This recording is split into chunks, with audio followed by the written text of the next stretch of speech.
नमस्कार साथियों, जय हिंद शिक्षा संस्थान में आप सभी का स्वागत है। पिछले वीडियो में हमने जो है भील और गौंड ट्राइब देखी थी, मध्य प्रदेश की जनजातियों के पूरे जो हम एक यूनिट पढ़ रहे हैं उसमें हमने कल भील और गौंड जनजाति के बारे में देख लिया था। आज हम आगे बढ़ते हैं और अन्य जनजातियों को देखते हैं। ठीक, चलिए। तो इसमें सबसे पहले जो जनजाति आएगी वो कौन सी हो जाएगी भाई? कोरकू जनजाति हो जाएगी। चलिए ना, तो कोरकू जनजाति जो है वो ध्यान रखिएगा। कोरकू जनजाति के बारे में अगर हम बात करें तो भाई ध्यान रखिएगा, कोरकू जो है वो मुंडा या कोल, ठीक, ध्यान रखिएगा, कोलेरियन परिवार की एक शाखा मानी जाती है। मुंडा या कोलेरियन परिवार की, ध्यान रखिएगा, एक शाखा के रूप में, एक सब ब्रांच के रूप में क्या है भाई आपकी स्थापित है। ठीक, चलिए। देखिए, कोरकू का शाब्दिक अर्थ होता है, कोरकू का मीनिंग होता है मनुष्यों का समूह, है ना। कई बार प्रश्न पूछा जाता है कि भाई आपका कोरकू का शाब्दिक अर्थ क्या है, तो भाई मनुष्यों का समूह होता है। और ये भाई ध्यान रखिएगा प्रोटो ऑस्ट्रेलाइड वर्ग की द्रविड़ जनजाति है। इतने पॉइंट फैक्ट के तौर पर आप ध्यान रखना, ठीक, कि ये आपका मुंडा या कोलेरियन परिवार की एक शाखा है। इसका अर्थ होता है मनुष्यों का समूह, और ये प्रोटो ऑस्ट्रेलाइड की जो है वो द्रविड़ जाति की जो है वो क्या है भाई? शाखा है। ठीक, मिलती कहां पर है? तो ध्यान रखना, ये कोरकू जनजाति जो है वो मध्य प्रदेश के दक्षिणी जिले, अगर हम सामान्यतः बात करें तो समझना, ये जो आपका क्षेत्र है यहाँ पर हमको भील देखने को मिल रहे हैं। ठीक, यहाँ से आपके लगभग गौंड चालू हो जाते हैं, और ये जो आपका एरिया रहता है, इस एरिया में आपको मेनली कोरकू देखने को मिलते हैं। ठीक, तो ये आपको कहाँ देखने को मिलेंगे? तो भाई ध्यान रखना, छिंदवाड़ा बैतूल वाला क्षेत्र हो गया, होशंगाबाद हरदा वाला क्षेत्र हो गया, खंडवा बड़वानी जबलपुर वाला क्षेत्र हो गया। यहाँ पर आपको क्या देखने को मिलेगी भाई? कोरकू ट्राइब देखने को मिलेगी। तो ध्यान रखिएगा, भील और गौंड के बीच का जो आपका ये एरिया है, यहाँ पर आपको कोरकू ट्राइब जो है वो सेंट्रलाइज देखने को मिलेगी। ठीक, चलिए आगे बात करते हैं इनकी सामाजिक व्यवस्था की। तो भाई उपजातियां पुनः इंपॉर्टेंट है, उपजातियां ध्यान रखिएगा। इसकी उपजातियां कौन कौन सी हैं? तो भाई ध्यान रखना, बोवई, ठीक, पाथरिया ध्यान रखना, पाथरिया हो गया, दुलारिया हो गया, मोतासी हो गया, बवारी रूमा इंपॉर्टेंट है, ध्यान रखिएगा। इसके बाद भाई नहाला और बोडोया, ये दोनों भी आपकी बहुत इंपॉर्टेंट ट्राइब्स है। ठीक, तो ध्यान रखना, बोवई, पाथरिया, दुलारिया, मोतासी, बवारी रूमा, नहाला और बोडोया, ये क्या है भाई? कोरकू की सब ट्राइब है, कोरकू की उप जनजातियां हैं। ठीक, चलिए इसके बाद आगे बात करें तो जैसे हमने गौंड देखा था कि गौंड उपजातियों के साथ साथ हमने गौंड जनजाति के वर्ग भी पढ़े थे। वर्ग मतलब कि जो भाई संपत्ति के आधार पर, तो यहाँ पर भी ध्यान रखना, दो लोग होते हैं, एक होते हैं राज कोरकू, ठीक, ये जाति नहीं है, ये क्या है भाई? वर्ग है। एक होते हैं राज कोरकू, और राजा नाम जुड़ा है इसलिए क्या होते हैं? बड़े बड़े लैंड होल्डर्स होते हैं, बड़े बड़े भूस्वामी होते हैं। और दूसरे कौन होते हैं भाई? आपके पाथरिया होते हैं। और पाथरिया कौन होते हैं? तो भाई ध्यान रखना, ये होते हैं आपके साधारण वर्ग। ठीक, इसके बाद आगे अगर हम बात करें तो अगला होता है कौन सा भाई? मवासी। और मवासी मतलब क्या हो गया भाई? अपराधी वर्ग हो गया। ये पॉइंट ध्यान रखिएगा। ठीक, यहाँ पर ये गौंड नहीं, यहाँ पर कोरकू होगा। ठीक, चलिए तो ध्यान रखिएगा, राजकोरकू हो गया, पाथरिया हो गया और मवासी हो गया। वहां पर हमने क्या देखा था? वहां पर देखा था कि एक राजगोंड हो गए, एक धुरगोंड हो गए, और तीसरे जो है वो आपके मुड़िया या मड़िया हो गए। यहाँ पर ध्यान रखना, राजकोरकू पाथरिया हो जाएगा, और कौन सा हो जाएगा भाई? मवासी हो जाएगा। बढ़ते हैं आपका आगे। इसके बाद अगर हम इनकी जो है वो सामाजिक व्यवस्था की बात करें तो सबसे पहले देखते हैं विवाह की पद्धतियां। ठीक, चलिए विवाह की पद्धति में ध्यान रखना, सबसे पहला कौन सा होता है भाई? चिथौड़ा विवाह होता है। ठीक, अभी चिथौड़ा विवाह क्या होता है? तो ध्यान रखना, एक मध्यस्थ होता है जो क्या करता है भाई? रिश्ते लेकर आता है। ठीक, और भी विवाह के प्रस्ताव मतलब एक परिवार की ओर से दूसरे परिवार में जाकर क्या करता है भाई? आपका विवाह का प्रस्ताव रखता है। और उस मध्यस्थ के मतलब ये मध्यस्थ आपका ऐसा होता है कि जिसके कारण पूरा विवाह को आपका देखता है, प्रबंधन करता है। तो इस मध्यस्थ को क्या कहा जाता है? चिथौड़ा कहा जाता है। और इसी कारण इस विवाह को क्या कहा जाता है भाई? आपका चिथौड़ा विवाह कहा जाता है ना। जैसे हमारे घर में होते हैं ना, फूफा जी वगैरह हो गए, बुआ वगैरह हो गई, ये चिथौड़ा होते हैं ना, कि हम शांति से अपना जीवन जी रहे हैं, पर देखा कि भाई अब विवाह की उम्र हो गई तो कहीं कहीं जाके बात कर लेते कि भाई हमारे यहाँ पर एक लड़का है, उसकी शादी करनी है। फिर हमारे यहाँ फोन करेंगे, भाई एक लड़की मिली है, शादी करनी है। तो ये कौन होते हैं भाई? चिथौड़ा होते हैं। इन्हीं को भील जनजाति में अगर हम बात करें तो भील जनजाति में इनके लिए एक शब्द यूज होता है जिसको कहा जाता है भांजगड़िया। भांजगड़िया। और भांजगड़िया का मतलब क्या होता है?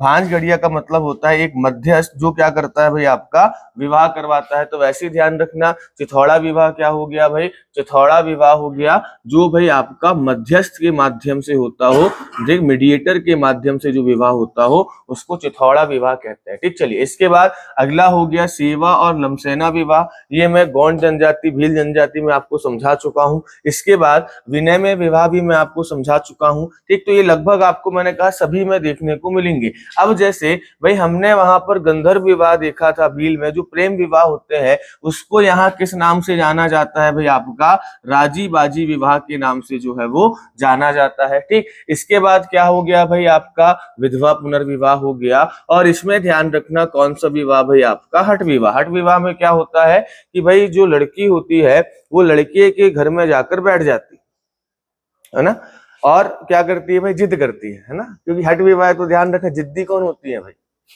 कौन होती है जिद्दियां? ये देखो तुम लोग खुद ही बोल रहे हो, है ना। चलो, तो भाई क्या हो गया कि ये गए, आप लड़की जो है वो लड़के के घर में जाकर बैठ जाती है और भाई क्या करती है? वहां पर आंदोलन करती, धरना देती है ना कि हमारी मांगे पूरी करो, है ना, हमको शादी करना है करके।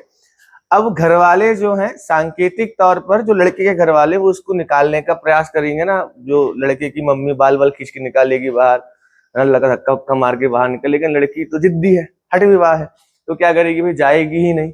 और फिर मजबूरी में, या अगर हम बात करें तो अंततः जो है वो लड़के के घर वालों को हार मानकर क्या करना पड़ता है भाई? विवाह करना पड़ता है। तो ये चीजें सांकेतिक रूप से भी होती है ना, तो सांकेतिक, अब जैसे लठमार होली होती है तो वो थोड़ी ना कि जबरदस्ती में लठ मारना ही है, वो तो सांकेतिक तौर पर हो गया, है ना। तो वैसे ही ध्यान रखिएगा कि ऐसे ही हठ विवाह भी क्या होता है? आपको एक सांकेतिक तौर पर होता है। ठीक, इनमें सबसे इंपॉर्टेंट कोरकू ट्राइब में ध्यान रखना, अभी तक जो हमने पढ़ा उपजातियों के बाद इंपॉर्टेंट है सिडौली प्रथा।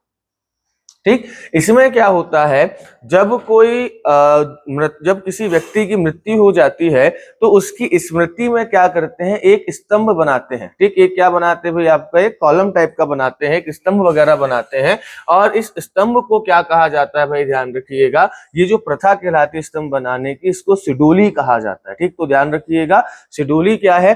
कोरकू जनजाति में प्रचलित एक प्रथा है जिसमें क्या होता है भाई? जिसमें व्यक्ति के मरने के बाद जो है उसकी स्मृति में क्या किया जाता है भाई? आपका एक स्तंभ जो है वो गाड़ा जाता है। ठीक, चलिए इसके बाद अगर हम बात करें तो भाई ध्यान रखना कि भाई भूमिया और पड़ियार जो है वो ध्यान रखना, भूमिया और पड़ियार जो है वो कोरकू समाज के क्या होते हैं भाई? आपके सम्मानित व्यक्ति होते हैं। अब कई बार पूछा जाता है कि पड़ियार का संबंध किससे है, तो ध्यान रखना कोरकू जनजाति से है। ये कोरकू समाज के जो है वो सम्मानित व्यक्ति जो है वो माने जाते हैं। ठीक, चलिए इसके बाद ध्यान रखिएगा, मोवासी हमने देखा था। ठीक, मोवासी या महुआ ध्यान रखना, ये क्या होते हैं भाई? आपके मोवासी और महुआ वर्ग जो है ये ऐसे लोग होते हैं कोरकू समाज में जो आपराधिक गतिविधियों में संलिप्त रहते हैं। मतलब इनका जो आपका क्रिमिनल जो ग्रुप है उसको क्या कहा जाता है भाई? आपका ध्यान रखिएगा, मोवासी या महुआ कहा जाता है। इसके बाद फिर ध्यान रखना,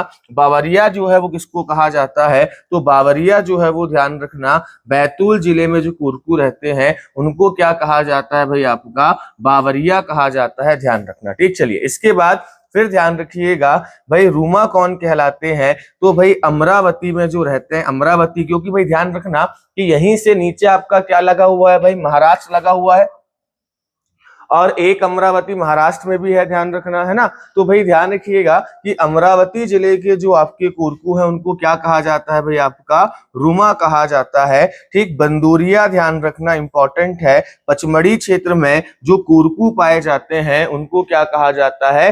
बंदूरिया कहा जाता है। तो मोवासी क्या हो गए? आपराधिक वर्ग हो गए। इसके बाद बावरिया कौन हो गए? जो बैतूल में रहते हैं। रूमा कौन हो गए? जो अमरावती में रहते हैं। और बंदूरिया कौन हो गए भाई? जो आपका पचमढ़ी में रहते हैं। ठीक, तो इसको आप जो है वो ध्यान रखना। सिडोली प्रथा ध्यान रखिएगा। सिडोली प्रथा क्या है भाई, इसमें आपका इंपॉर्टेंट है, जो आपके मृतक की स्मृति में स्तंभ बनाए जाते हैं। ठीक, चलिए इसके बाद आगे अगर हम बात करें तो भाई ध्यान रखना, ये लोग स्वयं को हिंदू मानते हैं और अधिकतर जो है ये हिंदू संस्कृति का ही और हिंदू पूजा पद्धति का क्या करते हैं भाई, आपका पालन करते हैं। ठीक, चलिए अब ध्यान रखना, इनके कुछ पारंपरिक पर्व हैं, जैसे अगर हम बात करें डोडवली, ठीक, जितूरी हो गया, झंडा पर्व हो गया जिसमें ये मेघनाथ की पूजा करते हैं। ठीक, ध्यान रखना भाई, पर्व हो गया, उपजातीय हो गया, मैं शुरुआत से आपको कह रहा हूं कि इनको आपको एक साथ लिख लेना, क्योंकि हमको कंफ्यूजन कहाँ होता है, यहीं पर होता है। प्रश्न भी अधिकतर कहाँ से बनते हैं, यहीं से बनते हैं। ठीक, अब ध्यान रखना, इसमें क्या है भाई, मेघनाथ की पूजा भी की जाती है। क्यों? क्योंकि भाई ये अपनी उत्पत्ति जो है अपने आप को रावण वंशी मानते हैं। ठीक, ध्यान रखना, ये अपने आप को क्या मानते हैं भाई, रावण वंशी मानते हैं। और ये जो है मेघनाथ को क्या मानते हैं भाई, अपना बड़ा भाई मानते हैं। ठीक, और इनकी जो लोक कथाएं हैं, इनके अनुसार क्या हुआ था, मेघनाथ ने एक बार जो है बहुत बड़ी विपदा से इनकी क्या की थी, रक्षा की थी। और भाई इसीलिए आप देखेंगे कि जो भी कोरकू गांव होते हैं ना, वहां पर एक खंबा, उन गांव में एक खंभ लगाया जाता है और उसमें एक मुखौटा लगाया जाता है और उस खंभ को कहा जाता है मेघनाथ खंभ। ठीक, तो ध्यान रखिएगा, इनकी परंपराओं के अनुसार मेघनाथ कौन है भाई, इनकी रक्षा करने वाले जो है वो बड़े भाई हैं। ठीक, चलिए इसके बाद अगर हम बात करते हैं इनके नृत्य और नाट्य की बात करते हैं, तो भाई ध्यान रखना, खंभ स्वांग। अब देखो यहाँ पर दो शब्द है, एक हो गया खंभ, दूसरा हो गया स्वांग। स्वांग का मतलब क्या होता है, नाटक। खंभ का मतलब क्या हो गया, खंबा। तो भाई एक खंबा लगाकर जब उसके आसपास नाटक किया जाता है तो उसको क्या कहा जाता है भाई, आपका खंभ स्वांग कहा जाता है। ठीक, इसके बाद भाई चटकोरा, कई बार पूछा गया सवाल है। ठीक, बहुत इंपॉर्टेंट है, ध्यान रखना, चटकोरा इंपॉर्टेंट है, ध्यान रखिएगा। ठीक, यहाँ पर मैं वापस बता दे रहा हूँ, सबसे इंपॉर्टेंट सिडोली प्रथा, अगर हम उपजाति और पर्व को छोड़ें, और दूसरी जो है वो ध्यान रखिएगा आपका चटकोरा नृत्य, ध्यान रखना ये किसका है भाई, आपका कोरकू जनजाति का है। ठीक, इसके बाद अगर हम बात करें इनके प्रमुख देवताओं की, तो भाई ध्यान रखना, डोंगर देव इनके प्रमुख देवता हैं। इसके बाद भाई मुरवा देव ध्यान रखिएगा, भटुआ देव ध्यान रखना, मेघनाथ भी ध्यान रखना, मेघनाथ की कहानी मैंने आपको बताई, और बाकी प्रकृति की पूजा करते हैं। एक पॉइंट और ध्यान रखना, ये जो मेघनाथ की पूजा करते हैं ये क्या है भाई, आपका झंडा पर्व कहलाता है। लेकिन एक चीज और ध्यान रखना, मेघनाथ पर्व जो है वो, मेघनाथ पर्व जो है वो एक जनजाति और मनाती है जिसका नाम है गोंड। ठीक, तो ध्यान रखिएगा, अगर हम मेघनाथ पर्व के नाम से बात करें तो गोंड जनजाति का प्रमुख त्योहार है। और जो कोरकू जो मेघनाथ पर्व बनाते हैं वो किस नाम से बनाते हैं भाई, झंडा पर्व के नाम से बनाते हैं। इस पॉइंट को ध्यान रखना। ठीक, चलिए बढ़ते हैं आपका आगे। इसके बाद अगली जनजाति है कौन सी भाई, आपकी कोल जनजाति है। ठीक, ये ग्रुप फोटो थी, अपन लोग ने खिंचवाई थी पहले एक दिन, है ना। चलो तो ध्यान रखना, इसमें अपने आप को देख लो भाई कौन कौन का हूं मैं, बीच में मान लेता हूं अपने आप को। ठीक, एक डी सर हो गए, एक मिश्रा सर हो गए, एक मैं हो गया, है ना, एक प्रशांत सर हो गए। चार, जो चार दिख रहा है व्हाइट व्हाइट में, हम चार हो गए, है ना। ये बाकी अब तुम लोग देख लो कहाँ। हाँ ठीक है, जहां भी मान के चलो, ठीक है ना, ओके। चलिए इसके बाद देखते हैं भाई कोल जनजाति, है ना। अब देखो सिंपल चीज है, कोल जनजाति वहां मिलेगी जहां कोयला मिलेगा, याद रखने के लिए, है ना। चलिए भाई ध्यान रखना, तीसरी सबसे बड़ी जनजाति है। पहली कौन सी है, भील। दूसरी कौन सी है, गोंड। तीसरी कौन सी हो जाएगी भाई, आपकी कोल हो जाएगी। इनको कोल या कोलेरियन नाम जो है वो किसने दिया, तो भाई ध्यान रखना, मैक्स मुलर ने दिया। देखिए जिनको मैं हाईलाइट या अंडरलाइन कर रहा हूँ, हर जो आपका हर एक फैक्ट जो है वो प्रश्न है, तो इनको थोड़ा सा ध्यान से देखिएगा। ठीक, फिर अगर हम बात करें तो ये किसकी जनजाति है भाई, मुंडा समूह की जनजाति। कैसे मुंडा समूह, ध्यान रखिएगा कि भाई ये जनजाति पाई जाती है इस क्षेत्रों में, पाई जा रही है, पूर्वी क्षेत्र में। आगे जाएंगे तो छत्तीसगढ़ और आगे जाएंगे तो छोटा नागपुर का पठार, क्योंकि बघेलखंड जब हमने पढ़ा था तब हमने पढ़ा था कि भाई छोटा नागपुर के पठार का क्या है भाई, एक हिस्सा है या एक विस्तार है। और भाई छोटा नागपुर के पठार में जो झारखंड वाला एरिया है, यहाँ पर मेनली कौन सी जनजाति पाई जाती है, मुंडा जनजाति पाई जाती है। बिरसा मुंडा का नाम आपने सुना होगा। तो भाई ये मुंडा समूह की क्या है भाई, एक जनजाति है, ध्यान रखिएगा, जिसका संबंध ऑस्ट्रिक परिवार से है। ठीक, चलिए इसके बाद ये अपना मूल स्थान किसको मानते हैं, तो भाई ध्यान रखिएगा, ये जो है ये अपना मूल स्थान मानते हैं मध्य प्रदेश का जो रीवा जिला है, उस रीवा जिले का कुराली क्षेत्र। मोस्ट इंपॉर्टेंट क्वेश्चन ध्यान रखना है ये पॉइंट कि भाई इनका जो मूल स्थान है, ये मूल स्थान कौन सा है भाई, ध्यान रखना, रीवा जिले का कुराली क्षेत्र जो है, जहां से क्या है भाई आपका बिलोंग करते हैं। ठीक, चलिए इसके बाद पुरानी जनजाति है कोल, और इसका उल्लेख आपको जो है वो कई धार्मिक ग्रंथ जैसे ऋग्वेद में हो गया, भाई मत्स्य पुराण में हो गया, महाभारत में हो गया, रामायण में हो गया, इन ग्रंथों में भी मिलता है। अब ध्यान रखना, अब पढ़ने में तो ऐसा लगता होगा कि ये लाइन इंपॉर्टेंट नहीं है, लिख दिए ग्रंथों के नाम उठा के जो मन आया, सोच रहे होगे ना ऐसा। पर अभी देखेंगे पीएससी का सवाल आया था, नर्मदा का उल्लेख किस ग्रंथ में मिलता है, शतपथ ब्राह्मण दे दिया, 3-4 और उन्होंने क्या दे दिए भाई आपके ऑप्शंस दे दिए, आया था प्रश्न इस बार। मतलब क्या है कि उस प्रश्न के हिसाब से देखें तो भाई ये इंपॉर्टेंट हुआ कि नहीं हुआ, फिर प्रश्न आ सकता है कि नहीं आ सकता। तो आपको ध्यान रखिएगा कि भाई जो है वो ऋग्वेद में, मत्स्य पुराण में, महाभारत में और भाई आपका रामायण में क्या है आपका इसका उल्लेख है। रामायण में शबरी का नाम आपने सुना होगा, और भाई शबरी का जो है ये अपना संबंध किससे बताते हैं, या अपने आप को किसकी संतान मानते हैं, शबरी की संतान मानते हैं। और रीवा क्षेत्र को क्या मानते हैं भाई, अपना मूल स्थान या अपनी रियासत मानते हैं। इस पॉइंट को ध्यान रखना। तो शबरी का संबंध जो है वो किस जनजाति से माना जाता है, तो कोल जनजाति से माना जाता है। इस पॉइंट को जो है वो ध्यान रखिएगा। बढ़ते हैं आपका आगे। ठीक, इसके बाद अगर हम इनके ज्योग्राफिकल डिस्ट्रीब्यूशन की बात करें, हम इनके भौगोलिक वितरण की बात करें, तो हमने देखा पूर्व वाला जो क्षेत्र है वहां पर क्या पाई जाती है भाई, ये जनजाति पाई जाती है। पूर्व वाला क्षेत्र मतलब जिसको हम कैमूर भी कहते हैं। हमने देखा था ना कि भाई यहां से आपका विंध्याचल पर्वत चालू होता है, ऊपर जो है वो भांडेर चली गई और सीधे क्या चली गई भाई आपकी कैमूर चली गई। तो भाई ये जो है आपका कैमूर क्षेत्र, मूलतः अगर हम बात करें तो रीवा सतना वाला क्षेत्र हो गया, सीधी वाला क्षेत्र हो गया, शहडोल वाला क्षेत्र हो गया, जबलपुर के आसपास वाला क्षेत्र हो गया। यहाँ पर ये ट्राइब क्या है भाई आपको देखने को मिलेगी। तो इस पूर्वी क्षेत्र में आपको ये ट्राइब देखने को मिलेगी। देखिए विकल्प हमेशा ऐसे आएंगे कि अगर आपको एरिया पता है तो आप बता सकते हैं, है ना।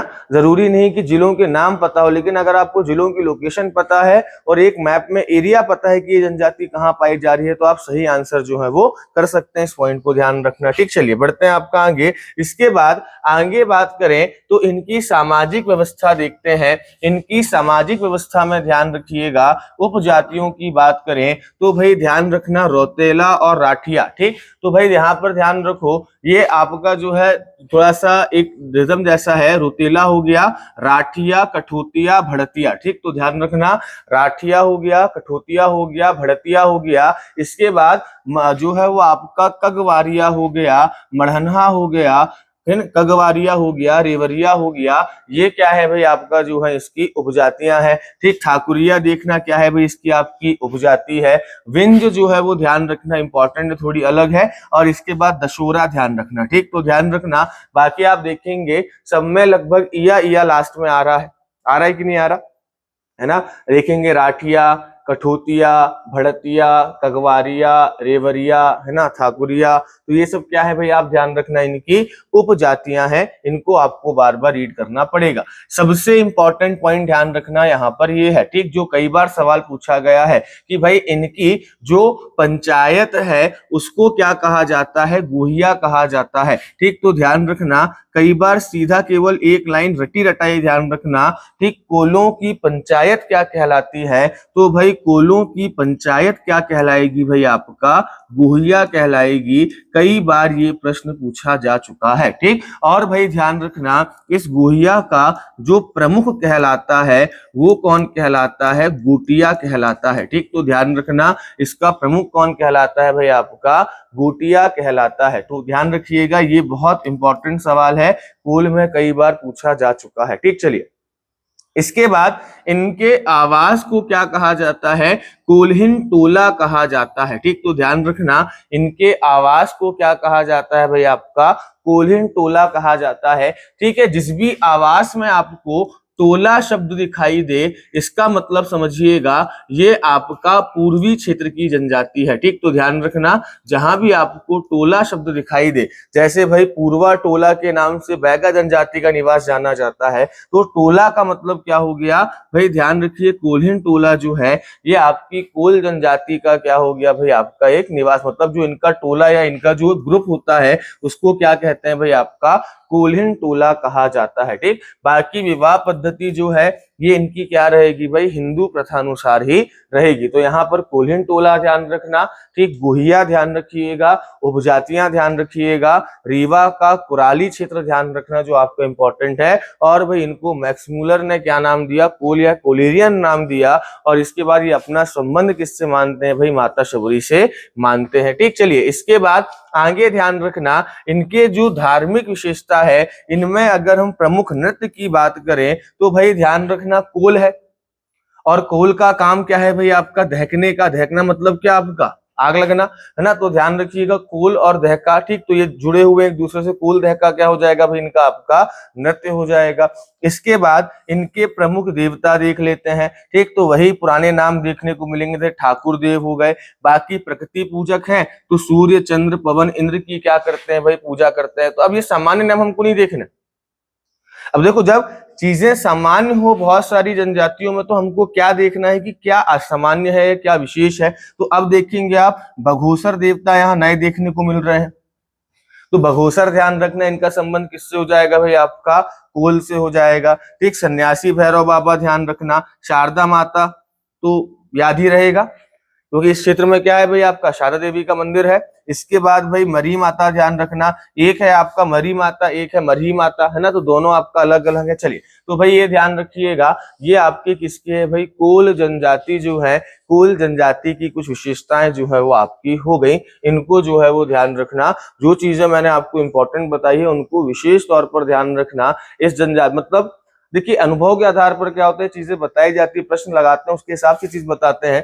लगभग ये मान के चलिए कि जो चीजें मैं आपको बताता हूँ 80% संभावना रहती है कि सवाल अगर उस जनजाति से आएगा तो यही सवाल आएगा, है ना। अब तो पढ़ना हमको सब है, लेकिन भाई जैसे हमने कोल में जो इंपॉर्टेंट चीजें देखी है, तो आप जब भी कोल के सवाल लगाएंगे जो पेपरों में आएंगे, तो आप देखेंगे कि लगभग सवाल इन्हीं से आता है। मतलब अगर कोल से सवाल अगर पूछेगा तो या तो गोहिया पूछेगा, या तो पूछेगा मूल स्थान कौन सा है, या तो पूछेगा अपना संबंध जो है वो किससे मानते हैं। इसी प्रकार के प्रश्न जो है वो आपका पूछेगा, ठीक। चलिए, और पूछता है अमूमन। बढ़ते हैं आपका आगे। अगली जनजाति हो जाएगी कौन सी भाई आपकी, बैगा जनजाति, ठीक। पिछले में हम लोग थे, इसमें तुम लोग हो, है ना। तो देख लो तुम लोग में कौन कौन है, ठीक। चलिए, बढ़ते हैं आपका आगे। बैगा जनजाति की अगर हम बात करें तो भाई हमने बात की थी कि मध्य प्रदेश में जो है वो 3 जनजातियों को विशेष रूप से पिछड़ी जनजाति घोषित किया गया है। कौन कौन सी जनजाति है, पहली तो बैगा, दूसरी सहरिया, तीसरी भारिया, ठीक। तो ध्यान रखना, 3 जनजाति जिनको पीवीजीटी जो है हमने पीवीजीटी ग्रुप में शामिल किया हुआ है, ठीक। बैगा हो गई, भारिया हो गई, सहरिया हो गई, ठीक। चलिए, तो भाई ध्यान रखना, ये क्या है आपके द्रविड़ वर्ग की जनजाति है बैगा, ठीक। जिसको भारत सरकार के द्वारा, ध्यान रखना किसके द्वारा भाई आपका, भारत सरकार के द्वारा। कई बार जो है वो प्रश्न, ऐसे प्रश्न गलत होते हैं जिनको हम अपनी नजरों के सामने डिलीट निकालते हैं, समझ रहे हैं। हम क्या करते हैं, उसको स्किप कर देते हैं, बस उसको हम अनइम्पोर्टेंट मान के केवल रीड करते हैं, समझने का या उस पर बहुत ज्यादा ध्यान देते ही नहीं। ठीक। अब मान लो जैसे यहाँ पर हमने पढ़ लिया पीवीजीटी, अब सिंपल चीज हो गया, पीवीजीटी जो है भाई आपका कौन घोषित कर रहा है, भारत सरकार घोषित कर रही है, तो ध्यान रखना। इसके बाद इनको ध्यान रखिएगा, धरती पुत्र या पिछवाड़ के नाम से जाना जाता है, इंपॉर्टेंट। ठीक, तो ध्यान रखिएगा, और क्यों इंपॉर्टेंट है बताऊंगा, तो इसको ध्यान रखना, धरती पुत्र या पिछवाड़ के नाम से जाना जाता है। ये क्या करते हैं, धरती को अपनी माता मानते हैं। ठीक, इसलिए अपने आप को क्या कहते हैं भाई, धरती पुत्र कहते हैं। ठीक, चलिए इसके बाद ये कहां पाई जाती है, तो भाई ध्यान रखना, पूर्वी और दक्षिण पूर्वी मध्य प्रदेश, मतलब अगर हम बात करें तो समथिंग आपका ये जो पूरा एरिया है, यहां पर आपको ये ट्राइब देखने को मिलेगी। ठीक, तो ध्यान रखना, इस पूरे एरिया में आपको जो है ये ट्राइब देखने को मिलेगी, जिसमें क्या क्या आ जाएगा भाई, बालाघाट, ध्यान रखना। इसी में अगर हम बात करें डिंडोरी, मंडला, शहडोल, सिवनी, ये सारे जो है क्या है भाई आपके, ध्यान रखना इसमें आएंगे। इसके बाद इनका रहन सहन ध्यान रखना, इसमें जो मोस्ट इंपॉर्टेंट है वो है आपका कपची। भाई कपची क्या है, तो ध्यान रखना, कपची जो है वो क्या है भाई, एक छोटी या शॉर्ट साड़ी होती है जो इसकी महिलाएं पहनती हैं। तो बैगा महिलाएं एक शॉर्ट मतलब घुटनों तक एक साड़ी होती है वो पहनती है, तो क्या कहा जाता है भाई, कपची कहा जाता है। ठीक, तो कपची ध्यान रखना, ऐसे सवाल भी जो है वो आपके पूछे जाते हैं कि कपची क्या है। ठीक, चलिए फिर जैसे एक बार पूछा गया था आपका जो है वो पन्हा या पहना कुछ करके पूछा गया था, मुझे शब्द वो याद नहीं आ रहा। और जो बघेलखंड क्षेत्र के लोग हैं, कोई है बघेलखंड क्षेत्र से यहाँ पर, रीवा, सतना, सीधी, सिंगरौली वाले क्षेत्र से, ठीक है ना, तो भाई शायद पन्हा कहा जाता है कुछ जो पाँव में चप्पल वगैरह पहनते हैं। ठीक, या पहनिया कुछ कहा जाता है, ऐसा कुछ शब्द आया तो पूछा कि ये क्या है?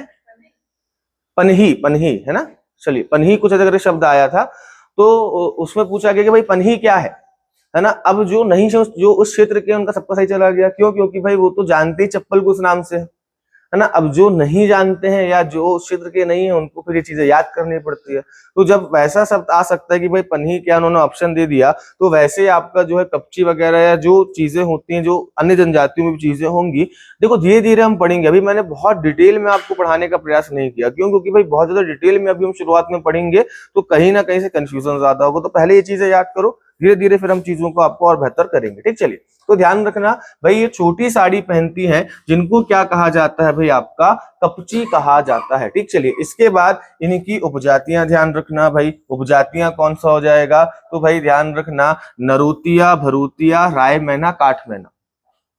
ठीक, तो भाई ध्यान रखना, नरोतिया, भरूतिया, राय मैना, काठ मैना, बिंझवार, ध्यान रखना, बैगा जनजाति का जो विकसित रूप है। ठीक, ध्यान रखिएगा, बैगा जनजाति का जो विकसित रूप है, जो डेवलप इनमें जो लोग हो जाते हैं, उनको क्या कहा जाता है भाई, बिंझवार कहा जाता है। इसके बाद नाहर, ध्यान रखना। ठीक, ये क्या हो जाएंगी भाई, इनकी उपजातियां हो जाएंगी। दूसरा क्या है भाई इनका, ध्यान रखना, विवाह की पद्धतियां, विवाह की पद्धतियों में ध्यान रखना क्या होता है भाई आपका, मंगनी विवाह या चढ़ विवाह। इसमें क्या होता है भाई आपका जो है वो दुल्हन जाकर क्या करती है भाई, आपका जो है वो बारात लेकर जाती है और लेकर दूल्हे को वापस आती है। ठीक, तो मंगनी विवाह, चढ़ विवाह मतलब क्या हो गया, जिसमें बारात, देखो आपका जो है दोनों ओर से होता है। ठीक, लड़के की बारात भी जाती है और लड़की की बारात भी जाती है। तो ध्यान रखना, जो अभी हम सिस्टम अपनाते हैं, बारात जाने वाली और विदा करके लेके आने वाली, इसको क्या कहेंगे भाई आपका, ठीक, मंगनी विवाह कह देंगे। इसके बाद क्या हो गया भाई, उठवा विवाह या उठावा विवाह। ठीक, नहीं हाँ कर रही है तो उठा लो।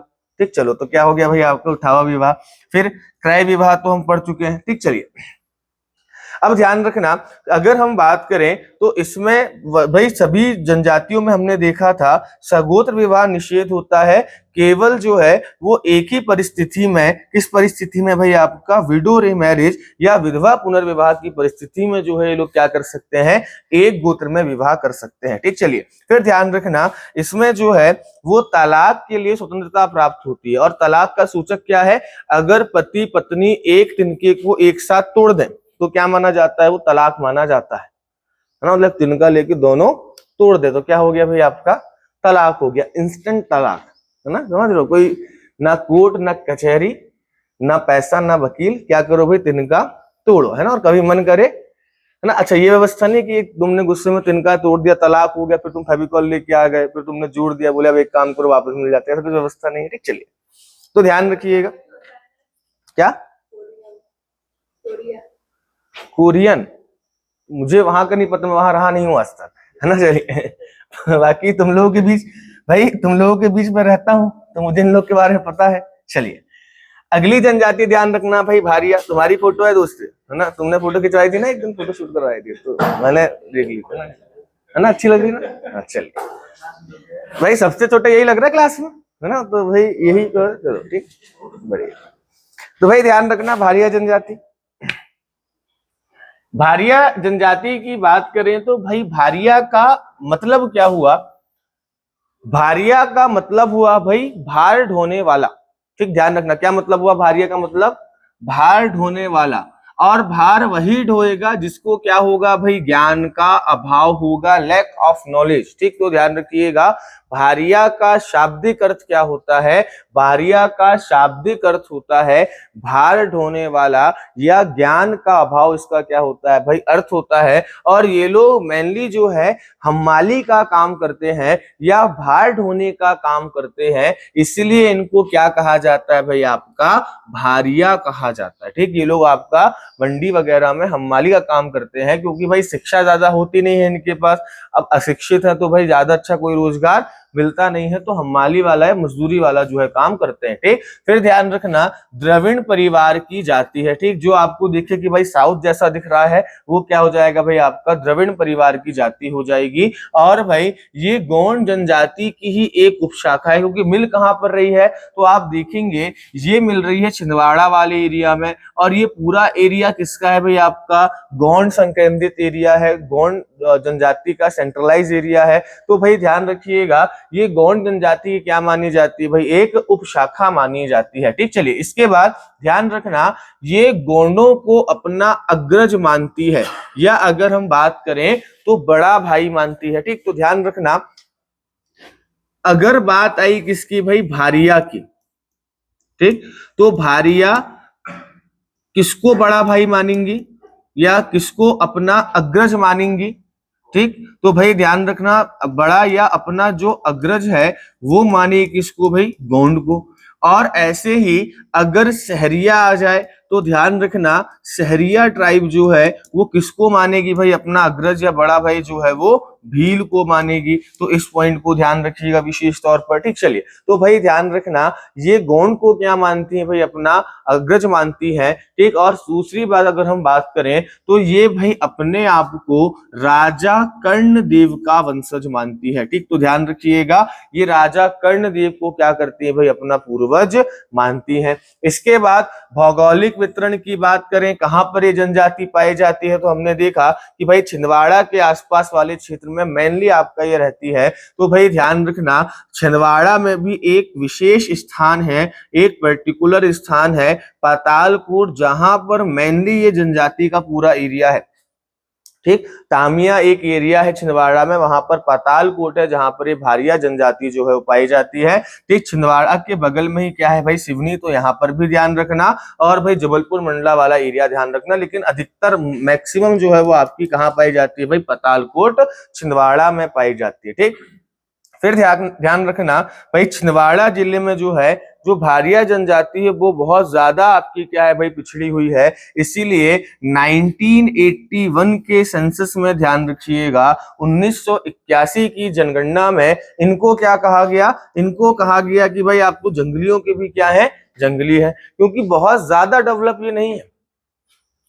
मैंने आपको बताया था ना कि एक बार जब इनको जो है शिविर में लेकर आए तो क्या घटनाएं हुई थी। तो भाई ये बहुत ज्यादा क्या है भाई? आपके जो है वो एक्टिव नहीं है, बहुत ज्यादा आपके जो है वो डेवलप नहीं है, बहुत ज्यादा पिछड़े हुए हैं। इसलिए इनको भाई वाइल्ड ऑफ वाइल्ड्स कहा गया। और कब कहा गया? तो भाई 1981 की जनगणना में। तो ध्यान रखना, जंगलियों के जंगली किन जनजाति के लिए प्रयोग किया गया है? तो भाई भारिया के लिए किया गया है। फिर इनके गांव को ध्यान रखना, ढाना कहते हैं, इंपॉर्टेंट है भाई। इनके गांव को क्या कहा जाता है? ढाना कहा जाता है, ध्यान रखिएगा। तो भाई कोल्हिन टोला क्या हो गया आपका, कोलों का घर हो गया। इसके बाद ढाना किसका हो गया भाई आपका, जो है वो भारिया का हो गया। ठीक, बैगा जनजाति की अगर हम बात करें तो बैगा में आपने लिखा नहीं होगा लेकिन लिख लेना, उनके जो गांव है उनको पूर्वा कहा जाता है। बैगा जनजाति में अपन नहीं पढ़ी ना, पढ़ लिया, तो उसमें लिख लेना कि भाई उनके जो बैगा जनजाति है उनके गांव को क्या कहा जाता है, पूर्वा कहा जाता है। ठीक, ऐसे हमने भील देखा कि भील जनजाति के जो गांव होते हैं उनको पाल कहते हैं, उनकी जो कॉलोनी होती है उनको क्या कहते हैं, फाल्या कहते हैं, और उनके जो मकान होते हैं उनको क्या कहते हैं, को कहते हैं। उनके जो भाई गांव का जो मुखिया है उसको क्या कहा जाता है भाई आपका, कोटवार या गमेती कहा जाता है। ठीक, चलिए, तो ध्यान रखना इनके गांव को क्या कहते हैं भाई आपका, ढाना। अब क्या करना आप कि ऐसी चीजें जो कॉमन चीजें आ रही हैं इनको कहीं एक साथ लिख लो, है ना, कि एक ही जगह पर आपने क्या लिख लिया, किसके आवास को क्या कहते हैं, तो कंफ्यूजन नहीं होगा। कहीं ऊपर आपने एक डब्बा बनाकर लिख दिया कि भाई भीलों का आवास ये कहलाता है, बैगा का ये कहलाता है, जो है कोल उनका ये कहलाता है, सहराना जो है सहरिया का कहलाता है। तो ये सब चीजें आप क्या कर लो, एक साथ लिख लो। ठीक, चलिए बात करते हैं आपका आगे। तो ढाना ध्यान रखिएगा क्या है भाई, इनका आपका गांव है। ठीक, चलिए आगे देखते हैं। आगे अगर हम बात करें तो भाई इनकी उपजातियां ध्यान रखिएगा, इनकी उपजातियां 3 हैं। कौन कौन सी मुख्य जो है वो आपकी, भुइयां, पंडो और भूमिया। ठीक, तो ध्यान रखना भुइयां, पंडो और भूमिया जो है वो क्या है भाई, इनकी आपकी जो है वो सब ट्राइब है, इसको ध्यान रखिएगा। इसके बाद अगर हम बात करें तो भाई इनके विवाह ध्यान रखना, इनके विवाह में कौन कौन से विवाह हो रहे हैं, तो सिंपल चीज है, वही विवाह देखने को मिलेंगे जो गौंड बैगा के आसपास देखने को मिल रहे हैं। क्योंकि मैंने क्या कहा कि भाई कई बार जो है हमको लग रहा है कि जनजाति विशेष का कोई आपका परंपरा है, लेकिन कई बार वो उस क्षेत्र की परंपरा होती है। आप देखेंगे कि भाई इस क्षेत्र में जो भी जनजाति मिल रही है इसमें बहुत सारी चीजें क्या है भाई आपकी कॉमन है, क्योंकि यहाँ पर आपका एक बघेलखंड की परंपरा अलग चल रही है। समझ रहे हैं इस चीज को। चलिए, तो आगे ध्यान रखना इनके विवाह के प्रकार में आप देखेंगे तो भाई मंगनी विवाह हो गया, ठीक है, बारात विवाह हो गया, लमसैना विवाह मैं आपको बता चुका हूं। इसमें जो लड़का होता है, जो वर होता है, उसको क्या कहते हैं भाई आपका, लमनाई कहते हैं। ठीक, चलिए इसके बाद अगर हम बात करें तो राजी बाजी विवाह में आपको बता चुका हूं, विधवा पुनर्विवाह बता चुका हूं। अब ध्यान रखना, जैसे हमने देखा कि गौंड जनजाति का जो युवा गृह है, जो यूथ हाउस है, उसको क्या कहा जाता है, उसको कहा जाता है आपका जो है घोटुल। वैसे ही भाई इनका जो युवा गृह है वो क्या कहलाता है भाई आपका, रंगबंग कहलाता है। इसको नोट डाउन कर लेना, इंपॉर्टेंट है। तो रंगबंग किसका हो गया भाई, ध्यान रखना आपका भारिया जनजाति का हो गया। घोटुल किसका हो गया, गौंड और मुड़िया जनजाति का हो गया। ठीक, चलिए इसके बाद अगर हम बात करें तो इनके समाज में जो है, समाज का मुखिया ध्यान रखना क्या कहलाता है भाई, पटेल कहलाता है। ठीक, अब ध्यान रखना भारिया में देखने को मिलेगा क्या भाई आपको, पटेल। ठीक, और एक पटेल और देखने को मिलेंगे, वो कहां पर भाई आपको, सहरिया में देखने को मिलेगा। और सहरिया में जो है वो पटेल के आगे अक्सर एक शब्द लगाया जाता है क्या भाई आपका, खुटिया। इसीलिए इनके प्रमुख को क्या कहा जाता है, खुटिया पटेल कहा जाता है। ठीक, चलिए तो ध्यान रखना भाई अन्य जो इनके समाज का मुखिया है वो क्या कहलाएगा, पटेल कहलाएगा। इसके बाद इनके जो अन्य सम्मानीय व्यक्ति हैं उसमें भाई भुमला, पड़िहार और कोटवार ध्यान रखना। ठीक, चलिए भुमला, पड़िहार और कोटवार ध्यान रखिएगा, ये क्या है भाई, इनके आपके अन्य सम्मानित व्यक्ति हैं। अब इनकी आर्थिक विशेषताओं की बात करें तो भाई सिंपल बात है, भारिया जनजाति जो है वो बहुत ज्यादा पढ़ी लिखी नहीं है, तो भाई कोई आपका बहुत ज्यादा अच्छा रोजगार करती नहीं है। ठीक, पहाड़ी क्षेत्र में है तो बहुत ज्यादा कृषि इनकी ज्यादा अच्छी होती भी नहीं है। अब यहाँ पर क्या मिलते हैं भाई, इस क्षेत्र में जंगल ही मिलते हैं ज्यादा, बैतूल के बाद चालू होते हैं तो मिलते हैं जंगल, बैतूल, छिंदवाड़ा, सिवनी, बालाघाट, मंडला, डिंडोरी, शहडोल तक।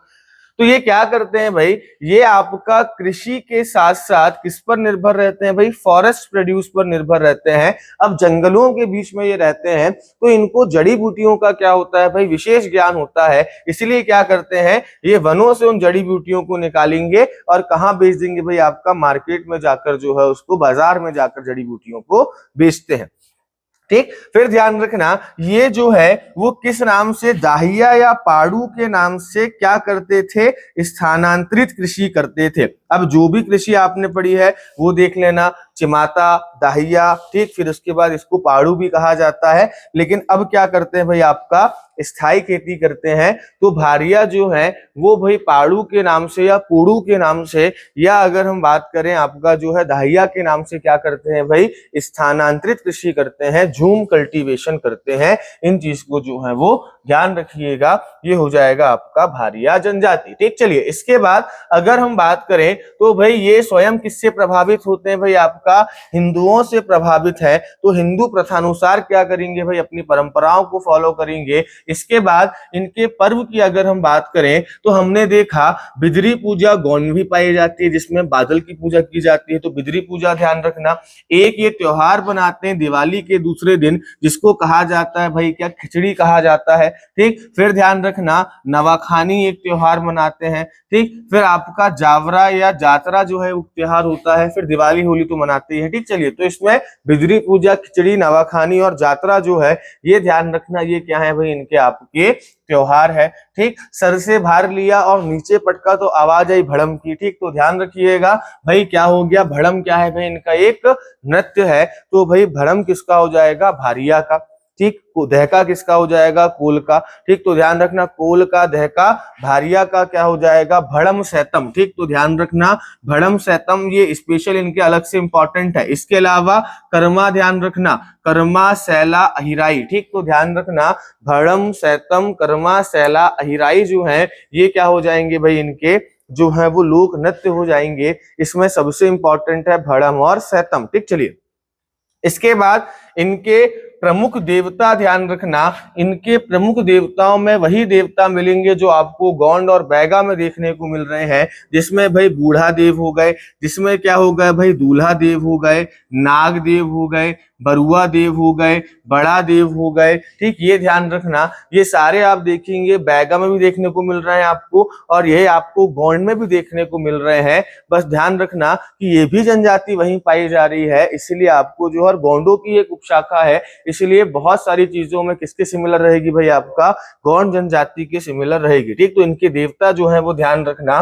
बोली जरूर ध्यान रखना, इनकी जो बोली है वो कौन सी है भाई, आपका भरनोती है, ठीक। तो ध्यान रखना भाई भिली किसकी हो जाएगी, भिली हो जाएगी आपकी भील की, ठीक। इसके बाद अगर हम बात करें तो भाई भरनौती किसकी हो जाएगी, भरनौती ध्यान रखिएगा जो है वो हो जाएगी आपका भारिया जनजाति की भाषा हो जाएगी, इसको ध्यान रखना, ठीक। चलिए तो यहां तक आपकी जो है वो भारिया ट्राइब भी हो जाती है, ठीक। चलिए बढ़ते हैं आपका आगे, ये दो सहेलियां हैं, सहरिया है ना। चलिए तो अगली ट्राइब कौन सी रहेगी भाई, आपकी सहरिया ट्राइब रहेगी। पहचानते हो क्या इनको, है कौन है ना। चलिए ठीक, तुमको ही देख रही हैं दोनों। चलो सहरिया जनजाति, ठीक। चलिए बैगा, भारिया, सहरिया, तीन जनजाति। रात को कोई 2 बजे पूछे नींद से उठा के कि भाई 3 पिछड़ी जनजाति कौन सी है मध्य प्रदेश की, तो कौन कौन सी, बैगा, भारिया, सहरिया लाइन से हम पढ़ते हुए आ रहे हैं, ठीक। चलिए तो ध्यान रखना ये भी क्या है भाई, आपकी पिछड़ी जनजाति है, ठीक। शासन के द्वारा इनको पिछड़ी जनजाति घोषित किया गया है। किस परिवार की जनजाति है, तो भाई कोलेरियन परिवार की जनजाति है, ठीक। चलिए फिर भाई ध्यान रखना होता क्या है, इनको सहरिया क्यों कहा गया, क्योंकि भाई जो है एक फारसी में जो शहर है ना, ये शहर शब्द है कौन सा भाई, आपका फारसी।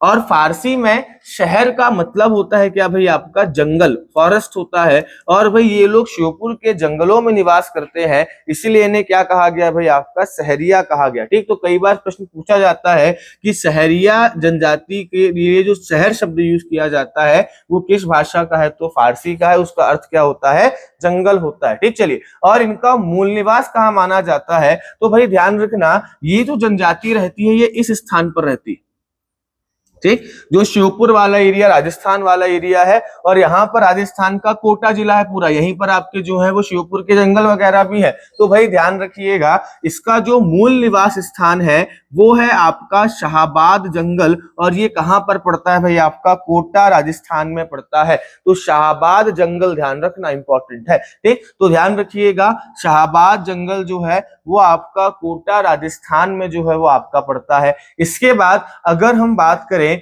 तो भाई ये स्वयं को किसका छोटा भाई मानते हैं, तो भाई भीलों का छोटा भाई मानते हैं। भारिया किसको अपना बड़ा भाई मानती है, गोंड को मानती है। तो ये ध्यान रखना, ठीक। जो भारिया जनजाति उसका प्रमुख क्या कहलाता है, पटेल कहलाता है। इसका प्रमुख क्या कहलाएगा भाई, खुटिया पटेल कहलाएगा, ठीक। चलिए इसके बाद ध्यान रखना भाई, ये मध्य प्रदेश की 5वीं सबसे बड़ी क्या है भाई, अगर हम बात करें तो जनजाति है, ठीक। इसमें एक पॉइंट और ध्यान रखना, ये मध्य प्रदेश के साथ साथ भारत की सबसे ज्यादा कुपोषित जनजाति है।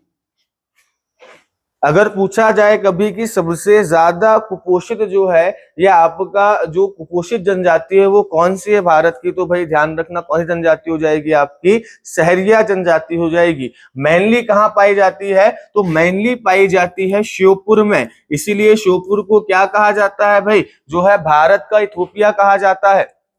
कहा जाता है, पढ़ा है आपने, ठीक। तो ध्यान रखिएगा, इसको क्यों कहा जाता है इथोपिया, क्योंकि भाई यहाँ पर वही चीज है, जैसा भाई आपका जो कुपोषण इथोपिया में है, उसी प्रकार से अगर हम बात करें तो भाई जो सहरिया जनजाति है ये आपका सर्वाधिक कुपोषित जनजाति है। और भाई यहीं पर आपका जो है फिर कुपोषण दर ज्यादा होगी, क्योंकि रह श्योपुर में रही है, तो श्योपुर में कुपोषण क्या होगा भाई, आपका ज्यादा होगा। चलिए इसका अगर हम बात करें तो ये रहती कहाँ पर है, तो भाई श्योपुर ध्यान रखना विशेष तौर पर, और श्योपुर के आसपास वाला क्षेत्र जो भी हो जाएगा आपका मध्य भारत का, जिसमें गुना, ग्वालियर, शिवपुरी, मुरैना वगैरह आ जाएगा, ठीक, वहां पर रहती है। चलिए तो ये इसके विशेष हैं जो आपका ध्यान रखना, जो उत्तरी क्षेत्र है मध्य प्रदेश का, वहां पर ये जनजाति रहती है, ठीक। चलिए इसके बाद इनके घर को क्या कहते हैं भाई, सहराना कहते हैं। बैगा के घरों को क्या कहा जाता है, पूर्वा या टोला कहा जाता है।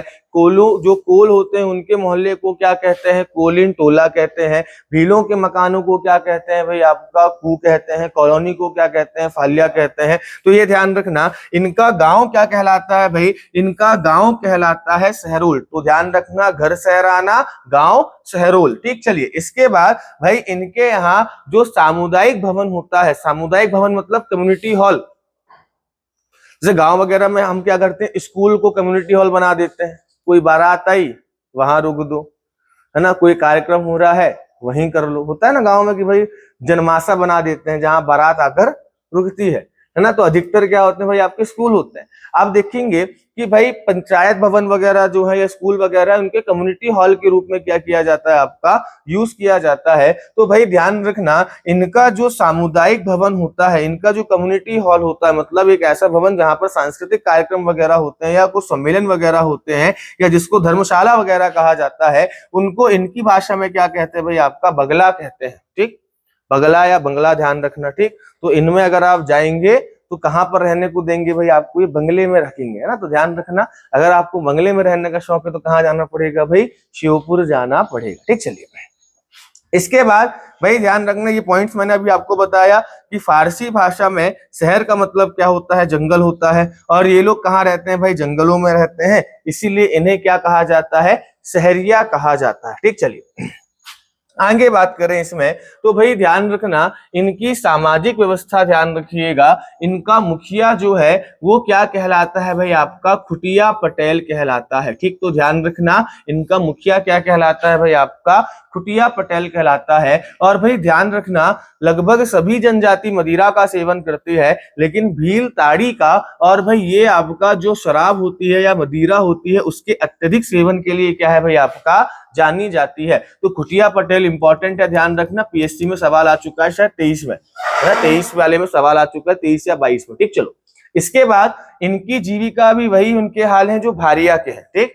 तो ये दोनों पॉइंट आप ध्यान रखना जो हमने भारिया में पढ़े थे, कि इनकी जो कृषि, इनका जो आर्थिक जीवन है ये किस पर निर्भर है भाई, आपका कृषि पर, और कृषि के साथ साथ वन उत्पादों पर निर्भर है। क्योंकि ये जंगलों में रह रहे हैं शिवपुर के, इसीलिए भाई इनको जड़ी बूटियों का ज्ञान, और ये क्या करते हैं, जड़ी बूटियों को क्या करते हैं भाई, आपका मार्केट में बेचते हैं, ठीक। ध्यान रखिएगा, ये थोड़े हमारे जैसे होते हैं, मतलब कैसे होते हैं, थोड़े बहुत आलसी होते हैं, और इनको काम करना क्या है भाई, आपका पसंद नहीं होता, है ना। तो लगभग हमारे भाई बहन है ये, ठीक। चलिए इसीलिए ध्यान रखना, जब ये लोग आलसी होते हैं तो इनका मुखिया आलसी होगा कि नहीं होगा, होगा।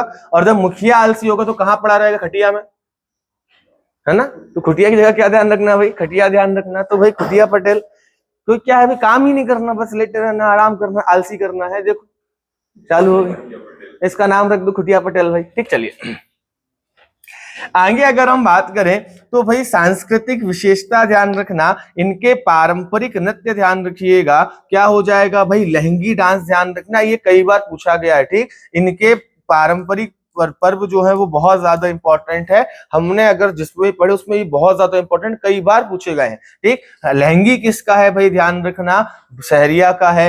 रागिनी किसका है भाई, आपका सहरिया का है। गुना में आप देखते हैं, लगता है तेजा जी का मेला लगता है, तो भाई तेजा जी नृत्य भी ये लोग करते हैं। इसके बाद दुलदुल घोड़ी ध्यान रखना, देखा है डांस, किसने नहीं देखा, किसने नहीं देखा यार डांस, दुलदुल घोड़ी सबने देखा है। तो बताओ ना किसने नहीं देखा। चलो, एक देखा होगा ना ऐसे कि भाई ऐसे एक घोड़ा है मान के चलो, है ना, ये कान बना दिए इसके अपन ने दो ठो। ठीक, और फिर ऐसा जो है वो बन गया कुछ, उसमें जो है एक आदमी बैठा हुआ है ना, और वो जो है वो क्या कर रहा है, इसको आपका ऐसे बीच में बैठ के जो है वो क्या कर रहा है, डांस कर रहा है। देखा ये वाला, राजस्थानी लोग वैसे करते हैं, है ना। इसी को क्या कहा जाता है भाई, आपका दुलदुल घोड़ी कहा जाता है। ठीक, चलिए तो ध्यान रखना, इसी में इसको सजा दिया जाता है बहुत अच्छे से, और बोला जाता है क्या बन गई भाई, आपकी घोड़ी बन गई, और लेकर आपका डांस करते हैं। राजस्थान में विशेष रूप से आपका जो है देखा जाता है। तो ध्यान रखना, दुलदुल घोड़ी कई बार प्रश्न पूछा गया है। ठीक, ये तीन तो बहुत ज्यादा इंपॉर्टेंट है, लहंगी, रागिनी और दुलदुल घोड़ी। पहले नंबर पर रखना दुलदुल घोड़ी को, दूसरे नंबर पर रखना लहंगी को, ये दोनों तो आपको विशेष तौर पर ध्यान रखने हैं। उसके बाद रागिनी ध्यान रख लेना। ठीक, चलिए इसके बाद अगर हम बात करें प्रमुख देवता की, तो भाई सीता माता ध्यान रखना, भैरव देव ध्यान रखना, और तेजाजी ध्यान रखिएगा, क्योंकि भाई तेजाजी वाले क्षेत्र में जनजाति आपको देखने को मिल रही है। ठीक, चलिए बढ़ते हैं आपका आगे। आगे जो जनजाति हो जाएगी ये हो जाएगी बंजारा जनजाति, है ना। और ये लगभग सभी भारत की सभी महिलाएं किस जनजाति की होती है, बंजारा जनजाति की होती है, क्योंकि इनको सजना सवरना क्या होता है भाई, आपका प्रिय होता है। ठीक, चलो तो इसमें देख लो तुम लोग कौन कौन से हो। बढ़ते हैं आपका आगे। ठीक, चलिए हाँ, ये लोग थोड़े अच्छे दिख रहे हैं तो तुम लोग बोल सकते हो कि इनमें से कौन हो। हाँ चलो ठीक। बंजारा जनजाति की अगर हम बात करें तो भाई ध्यान रखना, सबसे ज्यादा पुरानी जनजातियों में से आपकी एक मानी जाती है ना। गब्बर के समय की जनजाति है ये। हाँ, गब्बर के समय की। वो देखो ना, गब्बर में खाना वाना खाने के बाद फिर आग वाग लगा के बैठ जाते हैं, और फिर डांस होता है महबूबा महबूबा, है ना। तो वो जो डांस करते हैं वो यही करते हैं, है ना। ठीक है, तो बहुत पुरानी जनजाति है। देखो चला गया, है ना। चलो तो भाई ध्यान रखना कि भारत की सबसे ज्यादा पुरानी जनजातियों में से एक है। ठीक, ये बॉम्ब बीटा क्यों चला गया महबूबा सुन के, है ना। चलो है, अच्छा ठीक है, बोले मैं सबसे दूर हूँ, है ना। चलो तो भाई ध्यान रखिएगा, सबसे ज्यादा पुरानी जनजातियों में से क्या है भाई, आपका ये एक है। इसके बाद भाई इसको नोमद ट्राइब के नाम से जाना। देखो नोबत किसके लिए यूज करते हैं, जो घुमंतु होते हैं।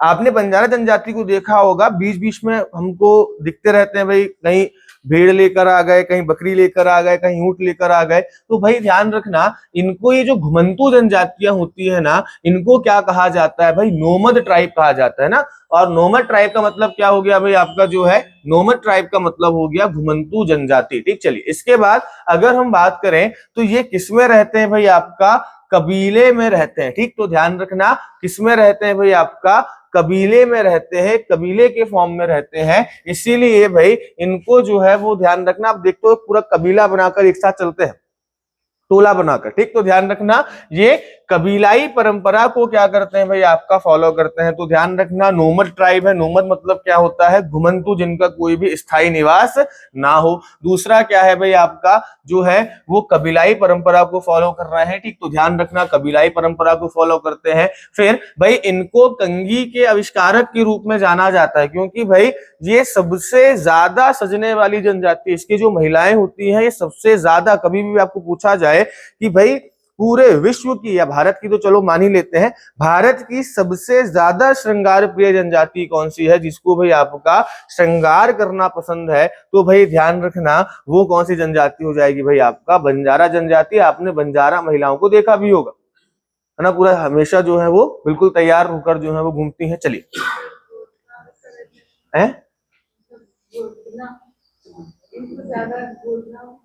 हाँ लेकिन देखो, अगर हम देखो गोदना अलग हो गया है ना, जैसे गोदना तो आपका गौंड जनजाति भी करवाती है, भील भी करवाती है, लेकिन सजने संवरने की अगर हम बात करें, अभी तक आपने इतनी सारी जनजाति देखी, हमने सबकी कुछ ना कुछ फोटो देखी, आपको ये फोटो अलग दिखने में आ गई है ना, क्यों? तो देखो ऐसे सच के घूमती रहती है हमेशा। तो ध्यान रखिएगा, इनको सजना संवरना क्या होता है भाई, ज्यादा पसंद होता है। तो भाई इन्होंने शुरुआत किसी कर दी, पहले तो भाई बाल ठीक करने पड़ेंगे, तो इन्होंने क्या कहा, कंघी नामक एक चीज बना दी। तो कंघी के आविष्कारक के रूप में क्या है भाई, इनको जाना जाता है। ठीक, फिर ये रहते कहाँ है, तो ध्यान रखना, इनका एक एरिया है मालवा और निमाड़, क्योंकि आपने देखा होगा ये राजस्थानी कल्चर को फॉलो करते हैं, और राजस्थानी कल्चर आपको कहां देखने को मिलेगा, वेस्ट में देखने को मिलेगा। साथ ही साथ में छत्तीसगढ़ के जो सीमावर्ती जिले हैं, जिसमें मंडला वगैरह, बालाघाट वगैरह आता है, यहाँ पर भी ये जनजाति आपको देखने को मिलेगी। तो ध्यान रखना। इसके बाद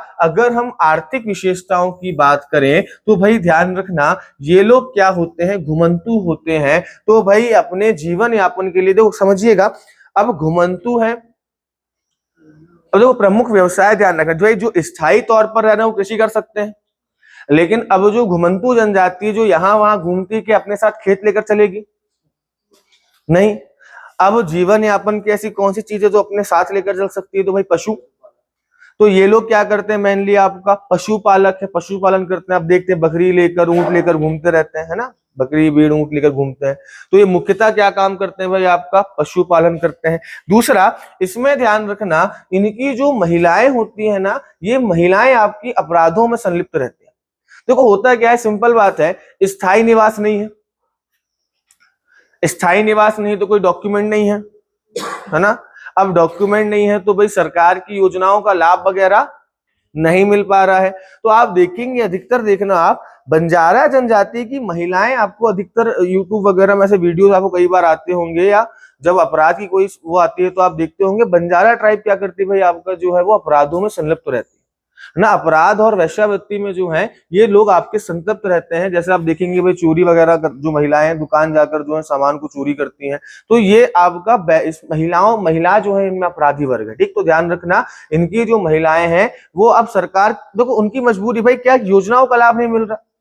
ठीक, अब धीरे धीरे हालांकि जो है सरकार इनके लिए भी काम कर रही है कि इनको भी जो है वो आपका एक अच्छा जीवन दिया जा सके। तो ध्यान रखिएगा, प्रमुख व्यवसाय क्या है भाई, आपका पशुपालन है। अब ध्यान रखना, इनका जो निवास होता है वो अस्थायी होता है, और उस अस्थायी निवास को क्या कहा जाता है, टांडा या बालद कहा जाता है। ध्यान रखिएगा, इंपॉर्टेंट है। और इसका जो मुखिया होता है वो कौन कहलाएगा भाई, नायक कहलाएगा। ठीक, तो ध्यान रखना, इनका जो मुखिया है वो क्या कहलाएगा भाई, नायक कहलाएगा। इसके बाद भाई बंजारा महिलाओं का मैंने बता दिया, सजना संवरना पसंद है। और प्राचीन समय में इनका जो मुख्य पेशा था वो क्या था, कि जो भाई राज दरबार वगैरह होते हैं वहां पर जो है शासकों के दरबार में नृत्य वगैरह करना या उनका मनोरंजन करना था ना। तो हमने देखा कि भाई एक प्राचीन शासक हुआ था गब्बर, है ना, तो हमने उसमें देखा था शोले मूवी में। चलिए, ठीक, हाँ। तो ध्यान रखना, ये जो है क्या है भाई, आपका नृत्य वगैरह जो है वो करते रहते हैं ना, दरबार में आपका नृत्य वगैरह का काम करते थे। बहुत पुरानी जनजाति, लेकिन स्थायी तौर पर अभी आपका नहीं रहती है। ठीक, चलिए, और अपराधों में संलग्न रहती है, ध्यान रखना। ठीक, चलिए बढ़ते हैं आपका आगे। अगला जो है, इनकी बात ध्यान रखिएगा, इनका रहन सहन या वेशभूषा की अगर हम बात करें तो ध्यान रखना, इनका रहन सहन या वेशभूषा जो है वो राजस्थानी कल्चर के समान है। ठीक, तो ध्यान रखिएगा, इनका जो रहन सहन और वेशभूषा है वो किसके समान है भाई, आपका राजस्थानी कल्चर के समान है। फिर इनके प्रमुख पर्व कौन कौन से हो गए, इनके प्रमुख पर्व ध्यान रखना, दीपावली हो जाएगा, होली हो जाएगा, गणगौर पर्व हो जाएगा। ये क्या है भाई, इनके प्रमुख, क्योंकि निमाड़ वाले क्षेत्र में रहते हैं तो गणगौर ध्यान रखिएगा, नवरात्रि के समान ही क्या बनाया जाता है भाई, एक पर्व मनाया जाता है। ठीक, इसके बाद आगे अगर हम बात करें तो भाई प्रमुख नृत्य ध्यान रखना, इनके प्रमुख नृत्य में जो है वो तलवार नृत्य ध्यान रखना। देखो इनके भी आपको जो है तीनों नृत्य ध्यान रखने इंपॉर्टेंट है। ठीक, तो तलवार नृत्य ध्यान रखिएगा, तलवार के बाद अगर हम बात करें तो भाई कालबेलिया नृत्य ध्यान रखना, ठीक। कालबेलिया नृत्य, कालबेलिया एक जनजाति पाई जाती है जिनको हम सपेरा कहते हैं, जो सर्पदंश का उपचार वगैरह करते हैं, ठीक। तो ध्यान रखिएगा, तलवार हो गया, कालबेलिया हो गया और मछली नृत्य हो गया, ये 3 नृत्य जो है ये आपका करते हैं। फिर भाई ये सिख धर्म को क्या करते हैं भाई, बहुत ज्यादा फॉलो करते हैं, इसलिए क्या करेंगे आप देखेंगे कि गुरु ग्रंथ साहिब की भी क्या करेंगे भाई, आपका पूजा करेंगे। तो ये पॉइंट आप ध्यान रखना कि कौन सी जनजाति जो है वो आपका सिख धर्म से प्रभावित है। तो भाई ध्यान रखिएगा, बंजारा जनजाति सिख धर्म से प्रभावित है और ये गुरु ग्रंथ साहिब को पूछती है, बाबा रामदेव को पूछती है ना। और यहाँ रामदेव पतंजलि वाले नहीं है ना। राजस्थान में एक अलग रामदेव बाबा है जो घोड़े पर सवार रहते हैं, तो ये उनकी बात हो रही है। तो समझो ये पतंजलि वाले बाबा नहीं भाई, ये वो वाले बाबा नहीं है, ठीक। चलिए, और उसके बाद भाई राम दुर्गा क्या करती है, इन सबकी आपका पूजा करती है ना। तो आज बंजारा जनजाति तक देखते हैं, इसके अलावा कुछ और जनजातियां हैं, है ना, उनको हम देखेंगे आपका नेक्स्ट क्लास में। तो मिलते हैं फिर आपसे कल वापस, ठीक। तब तक धन्यवाद, जय हिंद।